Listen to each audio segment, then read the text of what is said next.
Welcome back to another Acceptable Casualties Battle Report. Today we have 1,500 points of Tankovy Battalion taking on 1,500 points of Sturm Division.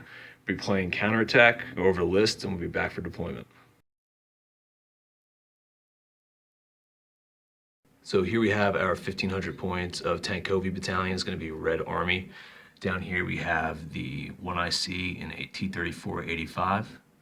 Our first platoon over there is 7 T-34-85s. They have all upgrades like the cupolas and stuff like that.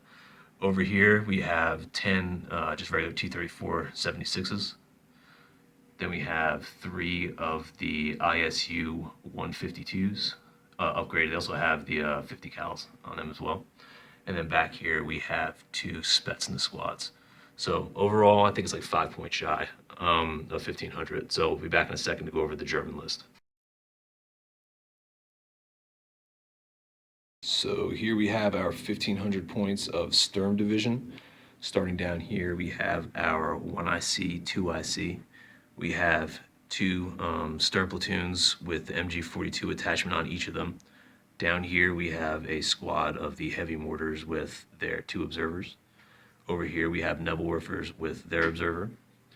Up here, we have the 2 Tigers, and they have the 2-up motivation, right, Vin?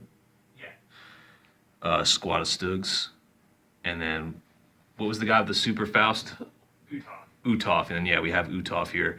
So altogether, it's about 1,500 points for the Sturm Division. We'll be back in a second to go over deployment for counterattack. So we are back for the deployment phase. I will start with the Soviets and work over the Sturm Division. So for the Soviets, on this flank, we put our 1 platoon of T-34-76s over here. We have our 1IC, and then we have our ISU 152s, kind of looking to wheel around and maybe stare down, put some pressure on that objective over there. Over here, we had our Spetsnaz and our T-34-85s. We did the infiltration move and sent them up over the hill over here. We're outside of 16, so Vin can't steal the initiative on us. And we kind of just park these guys on the hill over here, hopefully looking to make a swing over there and not get flanked by any Tigers that are going to be coming in off this table corner over here. For Vin's deployment, he has his Nebelwerfers in the back corner across those fields. His heavy mortars are on this side. He has 1 platoon of the Sturm platoon, right? That's all it is, right? Yeah. Probably gonna make a run over there to get to that objective, help support with the Tigers. Then they have another one of the Sturm platoons right here guarding this objective. He decided to leave his Stugs in ambush, and his Tigers are gonna be coming in out of reserve. So that's deployment. We'll be back in a second for top of turn 1 for the Soviets. So we are back here for the top of turn 1 for the Soviets. We'll start going over the movement phase. Up here with the squad of T-34-76s, we kind of just pushed up at the double over here and tried to put some pressure on this flank over here with the Nebelwerfers and mortars and that objective over there. Down here, we just swung around the ISU 152s and just got them in position next turn to start sending volley fire in there and maybe try to dig that Sturm platoon out. Over here, we got the T-34-85. We just kind of pushed him up there in support. Not really looking to get him into the mix just yet. Over here, we brought the 2 platoons of Spetsnaz up back over the hill, so next turn we'd be able to try to maybe get those guys with the eyes and ears. Over here, we pushed our T-34-85 platoon up over the top of the hill, trying to make a move over there for that objective, but I didn't want to go at the double with these guys because Vin still has his ambush with those Stugs and with the Tigers coming in. I mean, 1 bad dice roll. Well, 1 good dice roll for Vin is a bad dice roll for me, and then I just be sitting there just eating a ton of fire. So we just play a little cautious this turn. So we'll be back in a second for bottom of turn 1 for the Sturm Division.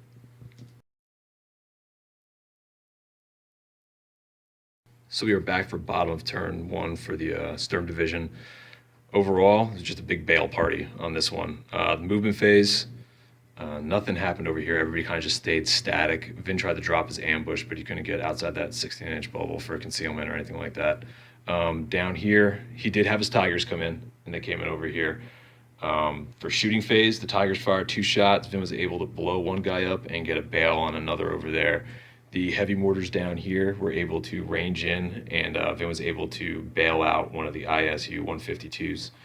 And then up over here, the Nebelwerfers were able to range in, and they got 2 more bales on the back row there on those T-34-76s. The machine gun over here in the shooting phase, he fired a couple shots down in there, and only 1 hit, and I ended up making my save for the front of that. So overall, they didn't do any stormtrooper moves or anything like that. Everybody's kind of just staying put, waiting to see how this plays out. So we'll be back in a second for top of turn 2 for the Soviets. So we are back for top of turn 2 for the Soviets. Pretty good turn for us overall. Movement-wise, we pushed up with the T-34-76s over there, and we ended up just shooting and assaulting those Nebelwerfers on that side of the table and wiped them out. Over here, we just shimmied our 1IC around over here, and then we stayed still with the IC-152s, stayed still with the Spetsnaz on this side of the hill, and then we took our T-34-85s and decided to push them around up over here to get close to that objective. And it ends up getting us out of sight of the Tigers, so they're going to have to move to shoot us. So hopefully we'll be able to withstand at least another round of fire, maybe win in the top of the next turn if things go well for us. Shooting-wise, the T-34-85s, they fired down. They were able to peel off 1 base here on the end. They had 1 guy in range with the Henin chicks. We needed 6s. We ended up getting it. The IC-152s, they took off 1 guy. And then the machine guns down here were able to get those guys pinned. That's pretty much all that happened in the shooting phase, like nothing super special. We're kind of just getting positioned to make our push for the next turn. So we're back here for bottom turn 2. We're going to need to answer and answer big, I think, to keep this game rolling. So you're back here for bottom of turn 2 for the Sturm Division. Pretty much everybody up there ended up staying still. Vin wasn't able to unpin for movement down here. Vin took his Tigers down there and swung around up on the trees over here. Shooting phase, Vin fired 2 shots downrange at these guys, and he ended up missing both of them, so we kind of lucked out on that. The way all my units are positioned, Vin can't really pop that Stug ambush anywhere, so he has to sit there with that in his back pocket and hope some things open up for later in the game. Shooting for everybody else down here, they had 4 rifle shots, machine gun shots, all going to the Spetsnaz. We had 2 hits, but I ended up making both of those saves. And then up on this side, the heavy mortars were able to drop a template back over there and hit 4 tanks after he ranged in. And I was able to make all the saves but 1, right? Or did you? Right, and then you failed firepower on one of them? Yeah, and you failed firepower. So pretty uneventful turn there for the Germans. Just kind of sitting in their foxholes, waiting for turn 6 to happen. Maybe they could steal this one, but it's looking pretty rough right now. So we'll be back in a second for top of turn 3 for the Soviets. So we're back for the top of turn 3 for the Soviets, and this one went really well. As far as movement goes, we swung our T-34s over there to kind of get them in range for assaults.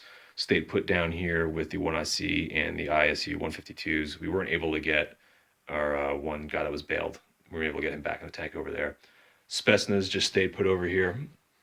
And then the T-34s, we actually stayed put over there, and we just swung a couple of the cannons around. As far as shooting phase, T-34-85s fired down here. We were able to blow up 1 of the Tigers, and we bailed another, and Vin rolled a 1 on his motivation, and that Tiger A skill he had was a 2-up motivation. So that was a tough breakdown here. Shooting over here, Spetsnaz, they just fired a bunch of shots in there. Didn't really do any damage on the observer, who is, where is he? Right down over there. The ISU 152s, they were able to take out, was it 1 guy or 2 guys? 2, right? Yeah, it was 2 from them. And then the 1IC fired his 2 cannon shots down there, and he was able to take out another rifle base.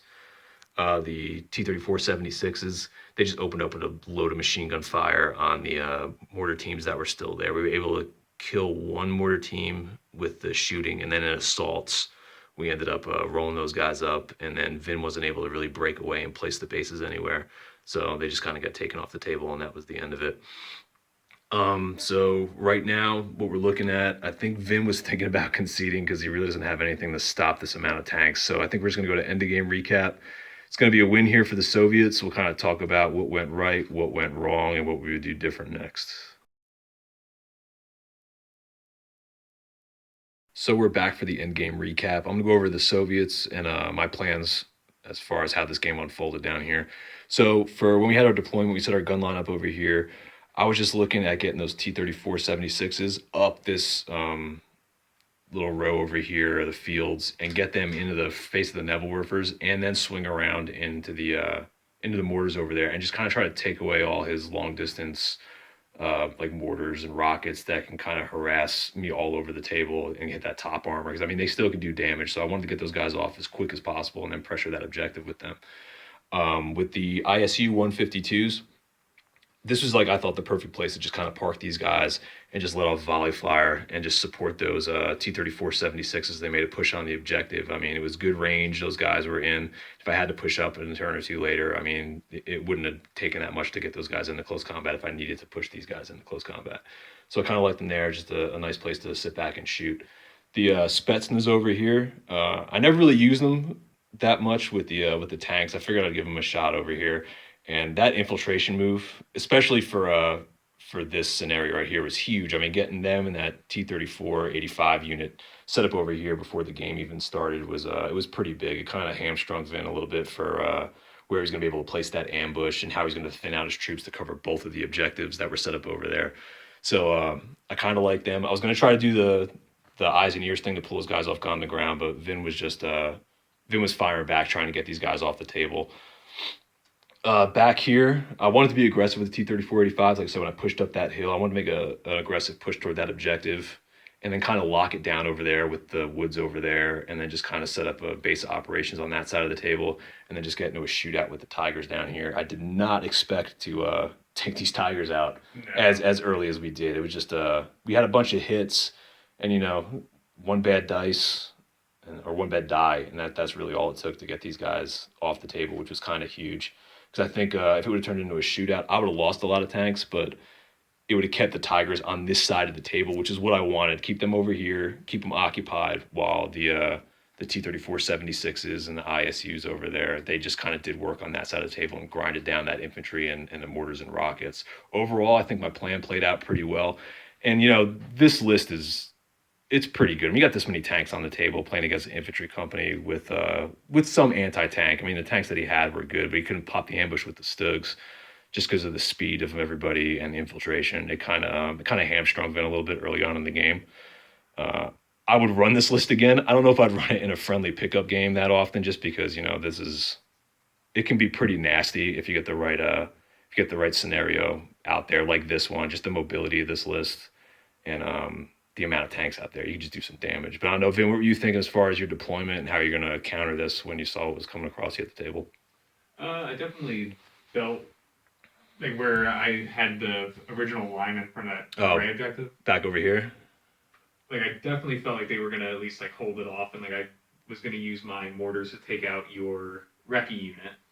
So I would be able to just say dug and got on the ground and just kind of make you roll 6-ups. Oh, until yeah. my tanks came in. But that double move, like, right at the get-go, just, like... Yeah, pushing up, yeah. The T-30, like, having them as fast tanks, yeah, it can force your hand in certain situations. I kind of like using those guys. I mean, offensively, they're not that good. But, no, I'm talking about the 76s. Offensively, those tanks. Are the weak tanks? Yeah, those are the Strength 9 gun. I mean, like, they're still really, really good just because of the speed. But, yeah, overall firepower in a shootout, they're not that good against other armor. And I think it would have. I was hoping you wouldn't notice the 16-inch. Yeah, I wasn't paying attention to it until I set up for that assault over there, and then I was like, man, I don't want those Stugs popping in on that back corner and just lighting those guys up. So I tried to keep them spaced out enough to where that 16-inch bubble was still holding you to the edge of the table. Yeah, that was the one thing I was kind of hoping you would rush up, and then that would be my last push. But you already have the objective. There's no reason for you to go forward. And it just would have been, there's literally nowhere for me to go. Yeah, even if, like I said, even if you pop the Stugs out, even if you put them on that corner, this flank over here, I owned it. Yeah. Once the Tigers went down, I mean, it sucks when you have to concede this early in the game, but you know, I'd rather see you concede early and then we can get another game in and maybe change these lists up a little bit. But yeah, like overall, like I would run a Panzer company against Tankovy.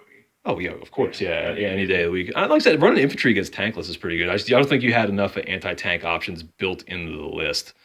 Like I think if we faced off again, I would just get rid of my Nebelwerfers and heavy mortars, and probably... I'd keep one and maybe put the Pac 40s in. Yeah, exactly. That's what I was Yeah, thinking. and do something like that. But yeah, like I said, overall, for me, it was a good game. I kind of got to mess around with some new units, like the Spetsnaz down there. Not mess around like new, but I mean, use them in different ways than I usually do. Like I said, I kind of enjoyed putting them on the table. Vin, I'll switch up the list and give you another shot with the Sturm Division if you want to play something a little more a little more friendly, I guess. But yeah, thanks for watching, everybody. Got any comments on how this thing played out? Obviously throw it down there, send us a message, let us know. Like and subscribe, all that jazz. Like I said, we'll be back, do another one of these soon.